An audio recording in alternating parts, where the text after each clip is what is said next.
Students, welcome to Alex international online tutorial. आज बात करेंगे ऑर्गेनिक केमिस्ट्री की। बच्चों, ऑर्गेनिक केमिस्ट्री की जब भी बात आती है तो काफ़ी सारे बच्चे डर जाते हैं। उनको लगता है कि पता नहीं ऑर्गेनिक केमिस्ट्री क्या है। और आज एक कोशिश है कि इस लेक्चर में मैं आपको बताऊं कि ऑर्गेनिक केमिस्ट्री कोई ऐसा सब्जेक्ट नहीं जिससे डरा जाए, बल्कि यह तो एक ऐसा सब्जेक्ट है जिससे कि लगाव किया जाए। तो आज देखेंगे कि ऑर्गेनिक केमिस्ट्री को कैसे समझते हैं। इसीलिए आज का हेडिंग मैंने लगाया हुआ है some basic concepts of organic chemistry. हालांकि अभी हम इस लेक्चर में तमाम ऑर्गेनिक केमिस्ट्री के गुण तो नहीं सीख पाएंगे, लेकिन I will try to make you understand our some basic concepts of organic chemistry. हम कोशिश करेंगे कि आपको बताएंगे कि लेविस स्ट्रक्चर क्या होता है, लेविस डॉट क्या होता है, बॉन्डिंग पेयर क्या होता है, शेयर्ड इलेक्ट्रॉन क्या होता है, वैलेंस इलेक्ट्रॉन क्या होता है, वैलेंसी क्या होता है, फॉर्मल चार्ज क्या होता है। अगर समय बची तो थोड़ी सी बात इलेक्ट्रोनेगेटिविटी की भी कर लेंगे, थोड़ी सी बात बॉन्डिंग की भी कर लेंगे, थोड़ी सी बात हाइब्रिडाइजेशन की भी कर लेंगे। अगर नहीं समय बची तो इन सब टॉपिक पे फिर बाद में भी लेक्चर्स आते रहेंगे। तो आइए बिना देर किए हुए अपने टॉपिक को शुरू करते हैं। सबसे पहले तो ये देखेंगे कि ऑर्गेनिक केमिस्ट्री हो या फिजिकल केमिस्ट्री हो या फिर इनऑर्गेनिक केमिस्ट्री हो, है तो केमिस्ट्री ना। और केमिस्ट्री क्या है बच्चे? Chemistry is a branch of science which deals with chemical substances. एकदम सिंपलेस्ट फार्मूला। जरूरी नहीं है कि आप क्लास 11 में आ गए तो इतना बड़ा सा वो फार्मूला बोलें, डिफिनीशन बोलें, जैसे कि 3 इडियट में बोला गया था मशीन का डिफिनीशन कि आप ये रट तो लिए, रट्टू तोता के जैसे, बाद बाकी आपकी जानकारी में ना तो उसका कोई भी कंसेप्ट है, ना आप उसको समझ पा रहे हैं, कुछ भी नहीं। तो भैया ऐसा रट के क्या फ़ायदा। तो चलिए सबसे पहले ये देखते हैं कि कुछ एटम के लेविस स्ट्रक्चर की बात कर लेते हैं। तो देखिए, अगर हम हाइड्रोजन की बात करें, अगर हम किसकी बात करें, हाइड्रोजन की बात करें, तो हाइड्रोजन के पास कितना इलेक्ट्रॉन है? तो आप देख रहे हैं कि एक इलेक्ट्रॉन है। अगर हम बात लिथियम की करें तो लिथियम के पास कितना इलेक्ट्रॉन है? तो लिथियम के पास 3 इलेक्ट्रॉन है। लेकिन जब हम इसके वैलेंसी की बात करेंगे, जब हम इसके अनफिल्ड सेल की बात करेंगे, थोड़ी सी बात अब कर लेते हैं अनफिल्ड सेल क्या होती है। तो बच्चे देखिए, जैसे हम लिथियम का एग्जांपल लेते हैं। सपोज कीजिए कि ये लिथियम का परमाणु है और लिथियम का परमाणु है। इसका मतलब क्या हो गया बताइए? तो इसका मतलब हुआ कि इसके फर्स्ट सेल में 2 इलेक्ट्रॉन होंगे और इसके आउटर सेल में 1 इलेक्ट्रॉन होंगे और इसके सेंटर में कितने प्रोटॉन होंगे? 3 प्रोटॉन होंगे। बात को समझिए। तो जो ये आउटर मोस्ट ऑर्बिट में जो सेल है ना, ये जो आउटर मोस्ट ऑर्बिट में जो सेल है ना, इसी को बोलते हैं अनफिल्ड आउटर सेल। इस चीज़ को आप समझिए। अब भैया बात यहाँ पे आती है क्या कि अगर हम हीलियम का एग्जाम्पल ले लेते हैं, अगर हम एक एग्जाम्पल हीलियम का ले लेते हैं। सपोज कीजिए कि एक एग्जाम्पल किसका ले लिए? एक एग्जाम्पल ले लिए हीलियम का, है ना। एक एग्जाम्पल किसका ले लिए भैया? हीलियम का एग्जाम्पल ले लिए। तो जैसे हम हीलियम का एग्जाम्पल लेते हैं तो हीलियम के पास तो 2 इलेक्ट्रॉन है। हीलियम के पास कितना इलेक्ट्रॉन है? हीलियम के पास तो 2 इलेक्ट्रॉन है कि नहीं? तो भैया एक्चुअली होता क्या है? एक्चुअली होता क्या है कि जितने भी नोबल गैसेस हैं, जैसे हीलियम, नियॉन, आर्गन वगैरह वगैरह वगैरह वगैरह, जितने भी नोबल गैसेस हैं, या फिर हम बोल सकते हैं कि इन एलिमेंट में, ये जो एलिमेंट्स हैं, इनका जो आउटर सेल होता है ना, आउटर बाउंड्री, ये क्या होता है भैया? ये फील्ड होता है। जैसे हम हीलियम की बात करेंगे तो हीलियम क्या करता है? तो हीलियम डुएट बनाता है। हीलियम क्या करता है? तो हीलियम डुएट बनाता है। बात समझ रहे हैं कि नहीं समझ रहे, है ना। अब देखिए कि जो आउटर मोस्ट सेल में जो भी इलेक्ट्रॉन होता है उसको वैलेंस इलेक्ट्रॉन बोलते हैं। जैसे आप हाइड्रोजन का अगर वैलेंस इलेक्ट्रॉन देखने के लिए चलिएगा तो इसका वैलेंस इलेक्ट्रॉन कितना है? 1 है। इस बात को समझिए। लिथियम का अगर आप देखने के लिए चलिएगा तो लिथियम का भी क्या है? 1 है। हीलियम का कितना है भैया? हीलियम का 2 है। बात को समझिए। तो ये बात हो गई। तो ये हम आउटर मोस्ट सेल में कितने इलेक्ट्रॉन हैं उसके बेसिस पे हम क्या बनाते हैं? तो हम बनाते हैं लेविस स्ट्रक्चर। इसका नाम क्या है ये जानना बहुत ज़रूरी है। इसका नाम है लेविस स्ट्रक्चर। स्ट्रक्चर, ध्यान से समझिए इस बात को, ध्यान से इस चीज़ को समझिए। इसको क्या बोलेंगे? इसको बोलेंगे लेविस स्ट्रक्चर, है ना। तो इसको क्या बोलेंगे? तो इसको बोलेंगे लेविस स्ट्रक्चर। इस चीज़ को आप समझिए, इसको लेविस स्ट्रक्चर बोलेंगे। तो लेविस स्ट्रक्चर, अगर एक दूसरा एग्जांपल ले लेते हैं ना, एक दूसरा एग्जांपल कौन सा ले लेते हैं? ऑक्सीजन का ले लेते हैं। तो ऑक्सीजन का परमाणु संख्या कितना है, एटॉमिक नंबर कितना है? तो ऑक्सीजन देखिए, hydrogen, helium, lithium, beryllium, boron, carbon, nitrogen, oxygen भैया मेरे 8 है। तो इसके आउटर मोस्ट सेल में, इसके बाह्यतम कक्षा में आपके 8 इलेक्ट्रॉन देखने के लिए मिलेंगे या 6 इलेक्ट्रॉन देखने के लिए मिलेंगे। तो आपका जवाब होगा कि सर 6 इलेक्ट्रॉन देखने के लिए मिलेंगे। क्यों? क्योंकि ऑक्सीजन का परमाणु संख्या, ऑक्सीजन का एटॉमिक नंबर कितना है? ऑक्सीजन का एटॉमिक नंबर है 8, और इसमें से हमने 2n स्क्वायर वाला फार्मूला लगाया, तो पता चला इसके के सेल में कितने इलेक्ट्रॉन आ गए? 2, और 8 में से जब 2 को माइनस किए तो कितना इलेक्ट्रॉन बच गया? 6। तो लेविस स्ट्रक्चर जब ऑक्सीजन का बनेगा तब हम कितने इलेक्ट्रॉन बाहर में बनाएंगे भैया? तो 2, 2 4 और 2 6। बात समझ रहे हैं? इसी तरीके से अगर हम फास्फोरस का बनाने के लिए चलेंगे तो यहाँ पे कितने बनेंगे? 2, 2 4 और 1 5। बात समझ में आ गई? चलिए अब इससे आगे चलते हैं, अब इससे आगे की बात करते हैं।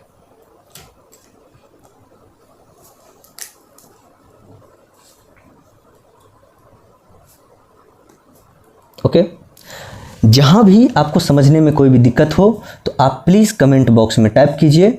आपका कमेंट विजिबल रहेगा और I will try to resolve that problem, लेकिन आपको इसके लिए कमेंट तो करना पड़ेगा। ओके, चलिए आगे बढ़ते।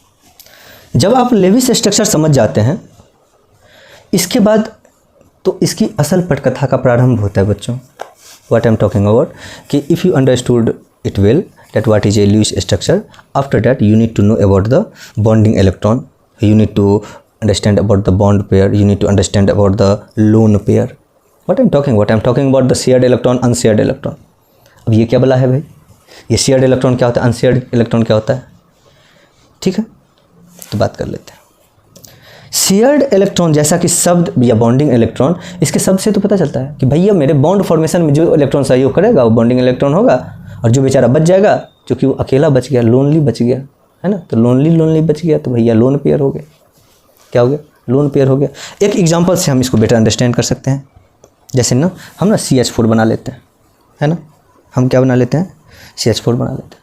ठीक है, चलिए हम क्या करते हैं? CH4 बना लेते हैं। हमने बनाया CH4 कैसे बनाएंगे? CH4 got it. अब देखिए ये क्या है भैया? ये हाइड्रोजन का क्या है? इलेक्ट्रॉन है ना, ये क्या है? हाइड्रोजन का इलेक्ट्रॉन है। और ये हमारा क्या है? ये हमारा कार्बन का इलेक्ट्रॉन है। ये हमारा क्या है? कार्बन का इलेक्ट्रॉन है। अब चूंकि हाइड्रोजन का डुएट बनाने के लिए, हाइड्रोजन का डुएट बनाने के लिए, हाइड्रोजन का क्या बनाने के लिए? डुएट बनाने के लिए, है ना। तो अब चूंकि ये जो इलेक्ट्रॉन है, ध्यान से देखिए, ये जो इलेक्ट्रॉन है, ये जो इलेक्ट्रॉन है, ये जो इलेक्ट्रॉन है, ये जो इलेक्ट्रॉन है, ये जो इलेक्ट्रॉन है, ये जो इलेक्ट्रॉन है, ये जो बॉन्ड बन रहा है ना, कार्बन हाइड्रोजन बॉन्ड, ये जो बॉन्ड बन रहा है कार्बन हाइड्रोजन बॉन्ड, ये जो बॉन्ड बन रहा है कार्बन हाइड्रोजन बॉन्ड, ये जो बॉन्ड बन रहा है कार्बन हाइड्रोजन बॉन्ड, तो इस बॉन्ड को बनने में, ये बनने में क्या है? इसकी सहभागिता है, पार्टिसिपेटिंग है। The electron which participates in bond formation, the electron which participates in bond formation are bond pair electrons. और जैसे अगर हम नाइट्रोजन की ही बात कर लेते हैं, अगर हम नाइट्रोजन की बात कर लेते हैं, नाइट्रोजन का एग्जांपल ले लीजिए, तो भैया मेरे नाइट्रोजन से कुछ बना लीजिए ना। सोचिए ना, नाइट्रोजन हाइड्रोजन से क्या बना सकते हैं? तो अमोनिया बना लीजिए। ऐसे भी हैबर प्रोसेस में अमोनिया का निर्माण आप पढ़िएगा, है ना, कि हैबर प्रोसेस से अमोनिया का निर्माण कैसे होता है। चलिए अमोनिया ही बनाते हैं। तो जब हम नाइट्रोजन की बात करते हैं, तो नाइट्रोजन की जब हम बात करेंगे बच्चों, तो नाइट्रोजन का लेविस स्ट्रक्चर कैसा होगा? हाँ, तो कुछ ऐसा 2 1 2 3, और यहाँ से आप क्या कीजिए? तो हाइड्रोजन को जोड़ दीजिए। यहाँ से आप क्या कीजिए? हाइड्रोजन को जोड़ दीजिए। यहाँ से आप क्या कीजिए? हाइड्रोजन को जोड़ दीजिए। बात समझ रहे हैं?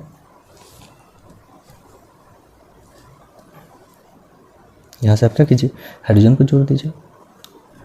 अब आप क्या देखिएगा कि ये जो इलेक्ट्रॉन है, ये बॉन्डिंग में पार्टिसिपेट्स नहीं करता है और इसीलिए इसको क्या कहेंगे, नॉन बॉन्डिंग पेयर कहेंगे, या इसी को शेयर्ड पेयर भी बोला जाता है, सॉरी अनशेयर्ड पेयर भी बोला जाता है। बात समझ रहे हैं, क्योंकि इसमें कोई शेयरिंग ऑफ इलेक्ट्रॉन नहीं है। तो जहाँ पे शेयरिंग ऑफ इलेक्ट्रॉन है तो उसको क्या बोलेंगे, उसको बोलेंगे शेयर्ड पेयर, है कि नहीं। और जहाँ पे शेयरिंग ऑफ इलेक्ट्रॉन नहीं है तो उसको क्या बोलेंगे, उसको बोलेंगे अनशेयर्ड पेयर। बात समझ में आ रही है, बात समझ में आ रही है। तो ये बात, एनी प्रॉब्लम, गॉट इट।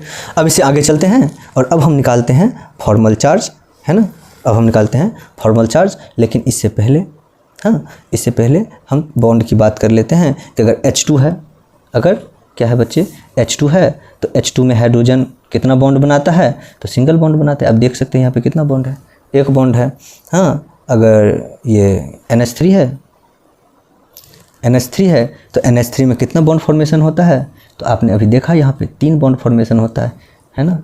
कैसे, तो 3 बॉन्ड फॉर्मेशन होता है कि नहीं, समझ में आ रही। तो इस प्रकार हमने ये देखा कि कैसे नंबर ऑफ बॉन्ड निकालते हैं, है ना, कि किस में कितना बॉन्ड है, किसकी बात करेंगे तो किस में कितना बॉन्ड है। बात समझ में आ रही है, आगे बढ़े। चलिए अब आगे बात करते हैं। तो अब हम लोग बात करेंगे, एक नया चीज़ देखते हैं। क्या है भैया नया चीज़ आपके लिए, तो बड़ी ध्यान से सुनिएगा। अब हम लोग एक बात करते हैं फॉर्मल चार्ज की, है ना। अब हम लोग बात करेंगे किसकी भैया, तो अब हम लोग बात करेंगे फॉर्मल चार्ज की। ये फॉर्मल चार्ज क्या है, पहले तो लिख लें, फॉर्मल चार्ज, फॉर्मल चार्ज। क्या आपने इससे पहले नाम सुना है फॉर्मल चार्ज का? जो भी बच्चे अगर नाम सुने हैं तो बताइए, अगर नाम नहीं सुने हैं तो भी बताइए, कोई दिक्कत की बात नहीं कि आपने इससे पहले फॉर्मल चार्ज सुना, क्या होता है नहीं होता है। आइए अब देखेंगे कि फॉर्मल चार्ज क्या होता है, ठीक है। तो जब हम फॉर्मल चार्ज की बात करते हैं बच्चों, जब हम फॉर्मल चार्ज की बात करते हैं तो फॉर्मल चार्ज एक तरीका है, एक मेथड है क्या करने का भाई, तो अप्रॉक्सीमेट वैल्यू निकालने का, किसका भैया, चार्ज का, है ना। अब आप समझिए कि अगर कोई एटम है या स्पीसीज है ना, तो ये चीज़ है, तो इसको डिफाइन कैसे करेंगे, तो इसको बहुत तरीक़ा से डिफाइन करते हैं, है ना, बहुत तरीक़ा से डिफाइन करते हैं कि अगर फॉर्मल चार्ज जितने भी एटम है, कोवेलेंट मॉलिक्यूल, कोवेलेंट अभी हम लोग जो बनाए ना यहाँ पे कोवेलेंसी है। कोवेलेंसी क्या होता है भैया, शेयरिंग ऑफ इलेक्ट्रॉन, है ना, कंप्लीटली दे नहीं रहा है। हाँ, ये बहुत ही अच्छी बात, इसको आप समझिए हम क्या बता रहे हैं। शायद आपको कहीं मिले ये बात, नहीं मिले अच्छी बात है, नहीं मिले तो भी अच्छी बात है। देखिए ये जो इलेक्ट्रॉन का शेयरिंग होता है ना, जैसे सपोज कीजिए अभी कार्बन के साथ ही देखे, कार्बन हाइड्रोजन को इलेक्ट्रॉन दे नहीं रहा भैया, वो बोल रहा है कि भैया ले जाओ इलेक्ट्रॉन, है मेरा है, तुम काम करो। ये रेंटल इलेक्ट्रॉन, एक नया वर्ड मैं यूज़ कर रहा हूँ, तो ऐसा कुछ है। ये डोनेशन की बात नहीं भैया, दे दिया तब तो फिर हाइड्रोजन का इलेक्ट्रॉन हो गया, फिर इसका कार्बन का ऑक्टेट कंप्लीशन कैसे हो जाएगा, तब तो फिर हाइड्रोजन का डुएट कंप्लीशन होना चाहिए, फिर कार्बन का तो कोई बात ही नहीं, लेकिन हो तो दोनों का रहा है ना। अगर हम बात करें तो सिर्फ इसका ही नहीं हो रहा है। आप देखिए ना, यहाँ तो कार्बन भी ना अपना ऑक्टेट कंप्लीट कर रहा है गुरुजी, नाइट्रोजन भी का ना हो रहा है ऑक्टेट कंप्लीशन। तो ये शेयरिंग ऑफ इलेक्ट्रॉन है और ये कोवेलेंट शेयरिंग ऑफ इलेक्ट्रॉन है, ये कोऑर्डिनेट शेयरिंग नहीं है भैया। बात करेंगे धीरे धीरे आगे बात करेंगे। तो यहाँ पे एक बात तो ये समझिए कि a formal, the sum of the formal charge on all atom of a covalent molecule gives total charge on molecule. कि भैया अलग अलग स्पेसीज पे चार्ज निकाल के सम कर दिए तो टोटल चार्ज निकल के आ गया। दूसरी भाषा में formal charge is the difference between the number of valence electron in the neutral atom before any bonding and the number of electron it actually owns when it bonded। दोनों बात है, मतलब owns का मतलब क्या हो गया, an atom owns all of its unshared electron and half of its shared electron। नहीं समझे, नहीं समझे ना, नहीं समझे तो आपको ज़रूरत है एक CH4 बनाने का और कार्बन और H को बारीकी से देखने का। तो आप क्या देखिएगा कि एक कार्बन और हाइड्रोजन में, याद देखिए ध्यान से, ये 2 इलेक्ट्रॉन है ना, लेकिन एक्चुअली में क्या ये दोनों इलेक्ट्रॉन कार्बन का है, नहीं, आधा ही इलेक्ट्रॉन कार्बन का, एक ही इलेक्ट्रॉन कार्बन का। ये क्यों नहीं समझ रहे, ये बात बताया जा रहा है, कोई दिक्कत। तो अब आते हैं फॉर्मल चार्ज कैलकुलेशन पे कि फॉर्मल चार्ज कैलकुलेट कैसे करते हैं। तो फॉर्मल चार्ज कैलकुलेट करने का एक फार्मूला है, FC is equal to valence electron, valence electron minus valence electron minus unshared electron plus half of shared electron. अभी मैंने बताया ना शेयर्ड इलेक्ट्रॉन का हाफ क्यों करेंगे, ये कहानी है। बात समझ में नहीं आई तो आपको ज़रूरत है फिर से इस बात को सुनने का। आप एक बार फिर से पॉज कीजिए, बैक कीजिए, इस बात को आप फिर से बारीकी से समझिए। आप इसको फिर से समझिए कि फॉर्मल चार्ज के लिए सर क्या बताए। अगर आप एक बार बारीकी से इसको समझ जाते हैं तो आपको इस लेक्चर में आगे किसी भी प्रकार की दिक्कत नहीं होगी। लेकिन अगर आप इस चीज़ को नहीं समझते हैं तो आगे का लेक्चर शायद समझ में आए भी या बेशक नहीं भी आए। इसी को एक दूसरे शब्दों में लिखते हैं कि ग्रुप नंबर, यही एफसी का ही बात है भैया। ये क्या बात हो गई, तो ये बात है ग्रुप नंबर। ये क्या बात है, group number minus unshared electron plus half shared electron. बस वही बात है, मैंने इसको दूसरे शब्दों में लिख दिया। बस वही बात है, इसे घबराना नहीं है ना, इसे बिल्कुल भी घबराना नहीं है। दोनों ही सेम बात है, दोनों ही सेम बात है, इसे तो बिल्कुल भी घबराना नहीं। ये इसे हम कैलकुलेट क्या करते हैं जी, तो फॉर्मल चार्ज कैलकुलेट करते हैं। ये किसका फार्मूला है, तो ये फॉर्मल चार्ज का फार्मूला है, कैलकुलेशन ऑफ फॉर्मल चार्ज। और फॉर्मल चार्ज क्या होता है, तो भैया किसी भी कोवेलेंट स्पीशीज पे आप टोटल चार्ज निकालते हैं। Got it. अब बच्चों अब बात करेंगे इलेक्ट्रोनेगेटिविटी की। आपने देखा होगा कहीं ना कहीं कि इलेक्ट्रोनेगेटिविटी और इलेक्ट्रोनेगेटिविटी हो गई, पोलरिटी हो गई, मोलिकुलर ऑर्बिटल्स हो गए, तो इन सब से बच्चे खामखा डर जाते हैं। हालांकि डरने की तो कोई बात होनी नहीं चाहिए। तो आइए देखते हैं कि ये इलेक्ट्रोनेगेटिविटी क्या चीज़ होती है। इलेक्ट्रोनेगेटिविटी की बात करेंगे अब, है ना। आपसे बस एक ही रिक्वेस्ट है और वही रिक्वेस्ट बार बार है कि जो भी लेक्चर में जहाँ भी अगर कुछ नहीं समझ में आए तो आप सबसे पहले तो उस लेक्चर को एक बार फिर से वहाँ से बैक करके देख लीजिए। दूसरी बात, अगर फिर भी समझ में नहीं आ रही है बच्चों, अगर फिर भी समझ में नहीं आ रही है तो I request you to comment in the video, please comment in the video. क्योंकि आप अगर कमेंट नहीं कीजिएगा तो भैया मेरे, हम तो ईश्वर के अवतार तो है ना कि मुझे पता लग जाएगा कि आप लोग जो वीडियो देख रहे हैं किनको समझ में आ रहा है और किनको समझ में नहीं आ रहा है। इसलिए मेरा आप समूह से रिक्वेस्ट है, जहाँ कहीं भी समझ में नहीं आए ना, प्लीज़ आप जो है सो ये चीज़ उसमें मेंशन कर दीजिए कि सर मैं यहाँ नहीं समझा। और मैं आपसे वादा करता हूँ, ये इस बात का तो आप विश्वास कर सकते हैं कि मैं आपको समझा दूँगा, मैं आपको समझा दूँगा। तो आइए इस इलेक्ट्रोनेगेटिविटी की बात करते हैं कि भैया ये इलेक्ट्रोनेगेटिविटी क्या चीज़ है, इलेक्ट्रोनेगेटिविटी क्या चीज़ है। और इस इलेक्ट्रोनेगेटिविटी का हम डिफिनीशन भी यहाँ पे लिखेंगे, है ना। सबसे पहले समझिए इलेक्ट्रोनेगेटिविटी क्या चीज़ होती है। तो इलेक्ट्रोनेगेटिविटी जो है ना, ये टेंडेंसी है भैया। ये क्या है, it is the tendency of atom to pull bonding electrons toward itself. तो रुकिए मैं इसको लिखवा देता हूँ। It is the tendency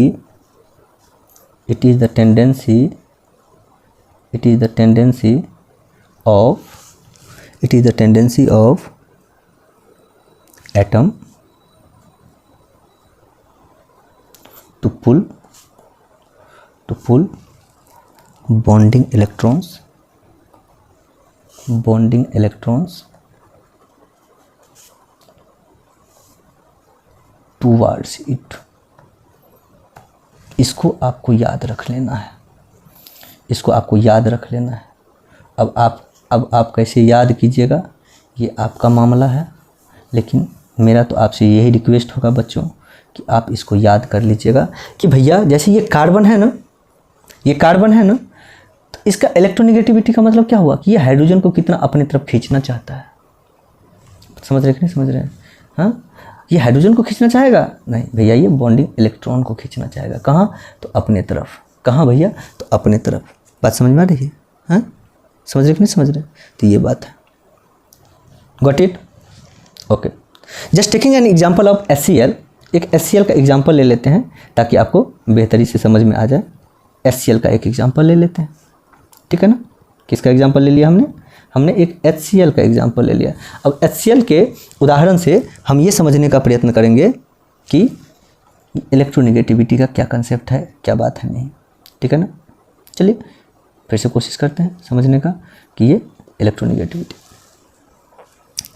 formal charge on both atom in the Lewis structure are zero. देखिए भैया, इसका जब लेविस स्ट्रक्चर बनाएंगे ना तो इस दोनों पे फॉर्मल चार्ज क्या है, जीरो है। लेकिन chlorine is more electronegative than hydrogen. Chlorine जो है ज़्यादा इलेक्ट्रोनेगेटिव है। आप इसको कैसे समझिएगा, इसका ना एक मैं स्ट्रक्चर बना देता हूँ ऐसा। कैसा भैया, तो जैसे हाइड्रोजन है तो हाइड्रोजन पे कौन सा चार्ज है, तो हाइड्रोजन पे भैया डेल्टा पॉजिटिव चार्ज है। क्लोरीन पे कौन सा चार्ज है, डेल्टा निगेटिव चार्ज है। चार्ज को भेज दीजिए जहाँ का ये चार्ज है। ये चार्ज किसका है भैया, यहाँ का चार्ज है। ये चार्ज किसका है भैया, अरे भैया छोटे हो जाओ, इसका चार्ज, समझे ना। ये किसका चार्ज है, इस पे डेल्टा पॉजिटिव चार्ज है, इस पे डेल्टा निगेटिव चार्ज है। ध्यान से समझिए बच्चों, बहुत ही इंपॉर्टेंट है। So because chlorine is more electronegative than hydrogen, because chlorine is more electronegative than hydrogen, तो भैया इलेक्ट्रोनेगेटिविटी ज़्यादा है।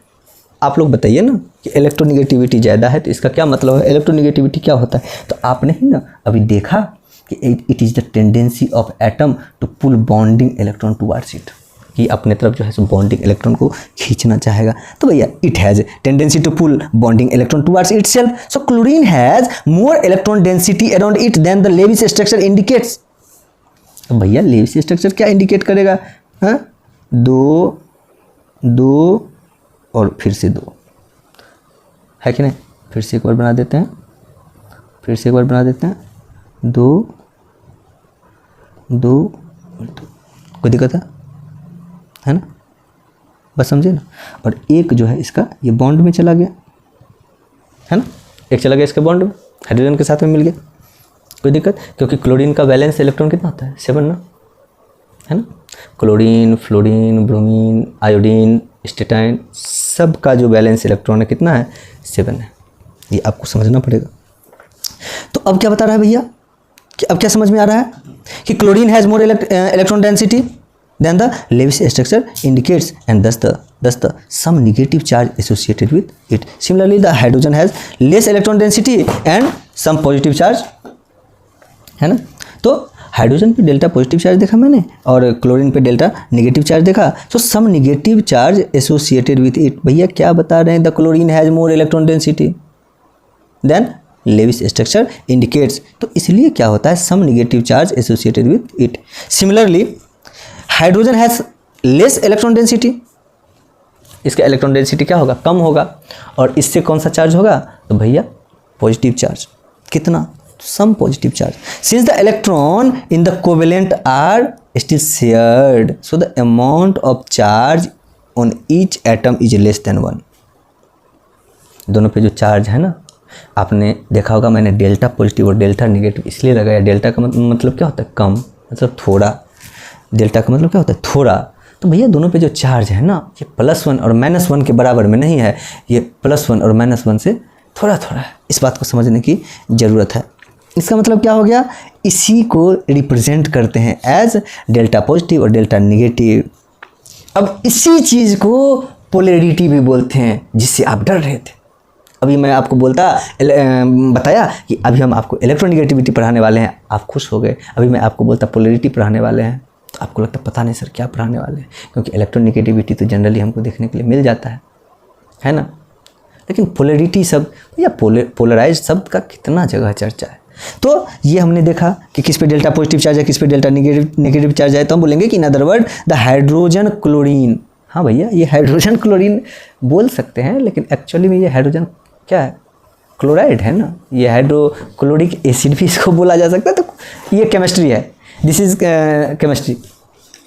बात समझ रहे हैं कि नहीं समझ रहे, तो ये बात समझ गए ना।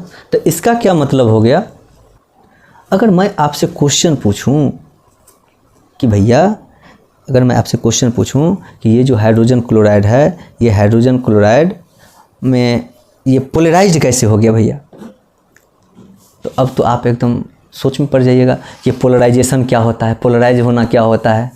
अभी तो मैंने आपको बताया क्या बताया कि भैया क्लोरीन के आसपास में इलेक्ट्रॉन डेंसिटी ज़्यादा है, क्लोरीन ज़्यादा इलेक्ट्रोनेगेटिव है, तो the tendency of chlorine to pull bonding electron will be higher than hydrogen. तो क्लोरीन जो है सो मोर इलेक्ट्रोनेगेटिव है, और चूंकि क्लोरीन मोर इलेक्ट्रोनेगेटिव है, इसके कारण क्या होता है कि हाइड्रोजन क्लोरीन बोलिए, हाइड्रोजन क्लोराइड बोलिए, हाइड्रोक्लोरिक एसिड बोलिए, ये जो मॉलिक्यूल है ये पोलराइज्ड हो जाता है, जिसके कारण क्या होता है भैया, जिसके कारण क्या होता है, क्यों क्या होता है, तो दोनों पे, एक पे डेल्टा प्लस एक पे डेल्टा माइनस का चार्ज आ जाता है। The different electronegativity of two atom involve in a bond result in charge separation as in case of HCl। और आज आपको एक बात और समझ में आएगी कि आयन का कंसेप्ट क्या होता है। अभी मैंने आपको फॉर्मल चार्ज बताया था, अभी आपको वो फॉर्मल चार्ज समझ में आया होगा। अभी मैंने आपको चार्ज सेपरेशन बताया कि चार्ज सेपरेशन कैसे होता है। कोई अगर पूछे कि चार्ज सेपरेशन किसके कारण होता है, तो आप बताइएगा पोलराइजेशन के कारण होता है। कोई पूछेगा पोलराइजेशन किसके कारण होता है, तो आप बताइएगा इलेक्ट्रोनेगेटिविटी के कारण होता है। कोई पूछेगा इलेक्ट्रोनेगेटिविटी कैसे इंक्रीज डिक्रीज करता है, तो आप बोलिएगा इलेक्ट्रॉन डेंसिटी के कारण होता है।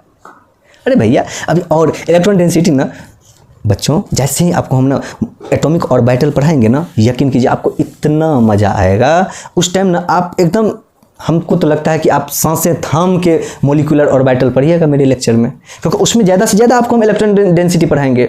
उस टाइम हम बताएंगे कि इलेक्ट्रॉन डेंसिटी क्या होता है। हम उस टाइम ये बताएंगे कि ये वो ऐसा कौन सा रास्ता है जिस रास्ता पे हम जाएंगे वो हसीना और नीलम परी वहाँ पे खड़ी रहेगी। यहाँ पे हसीना नीलम परी वो इलेक्ट्रॉन है बच्चों। The place where finding of electron is most probable is the orbital of electron. हम देखेंगे उसी को, तो हम एटॉमिक ऑर्बिटल्स में पढ़ेंगे बच्चों। तो इतनी सारी बातें देखी।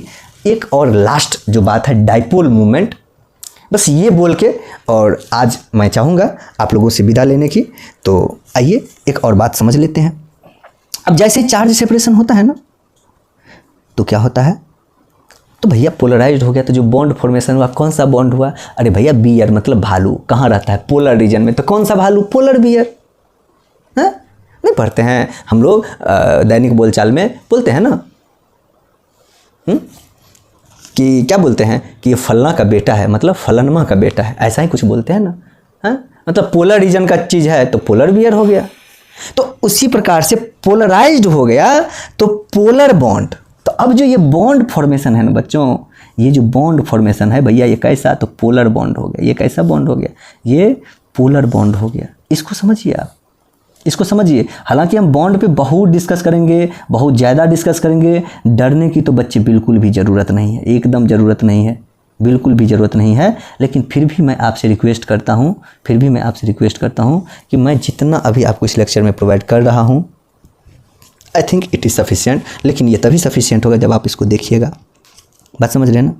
सो जो ये जो पोलर बॉन्ड है ना बच्चे, ये जो पोलर बॉन्ड है ना, अब ये पोलर बॉन्ड देखिए ना, ये एरो जैसे बना हुआ है ना, यहाँ पे ऐसा ही कुछ सीन हो जाएगा। कैसा सीन हो जाएगा, कुछ ऐसा सीन हो जाएगा भैया। हाइड्रोजन का झुकाव क्लोरीन की तरफ है। अब आप ही लोग हमको बता दीजिए ना कि हाइड्रोजन का झुकाव क्लोरीन की तरफ है, या हाइड्रोजन के इलेक्ट्रॉन की झुकाव क्लोरीन की तरफ है। पक्का आप सोच रहे होइएगा कि हाइड्रोजन के इलेक्ट्रॉन की झुकाव क्लोरीन की तरफ है। क्यों है, because chlorine is more electronegative. अब हमको तो नहीं लगता है कि आपको इलेक्ट्रोनेगेटिव के किसी कंसेप्ट में दिक्कत है, लेकिन अगर फिर भी है तो I request you to watch it twice, at least twice. अब क्या होता है बच्चे, the vector sum of all individual bond movement gives a net dipole movement of the molecule, है ना। तो जो सम होता है ना, जितना भी इलेक्ट्रोनेगेटिव जितना भी इंडिविजुअल बॉन्ड होता है, वो क्या करता है, तो वो डाइपोल मूवमेंट देता है। तो समझ में आ गई। तो आज के लिए बस इतना ही, थैंक यू। अब आपसे मैं अलविदा चाहूँगा, है ना। बने रहिए इस चैनल के साथ में।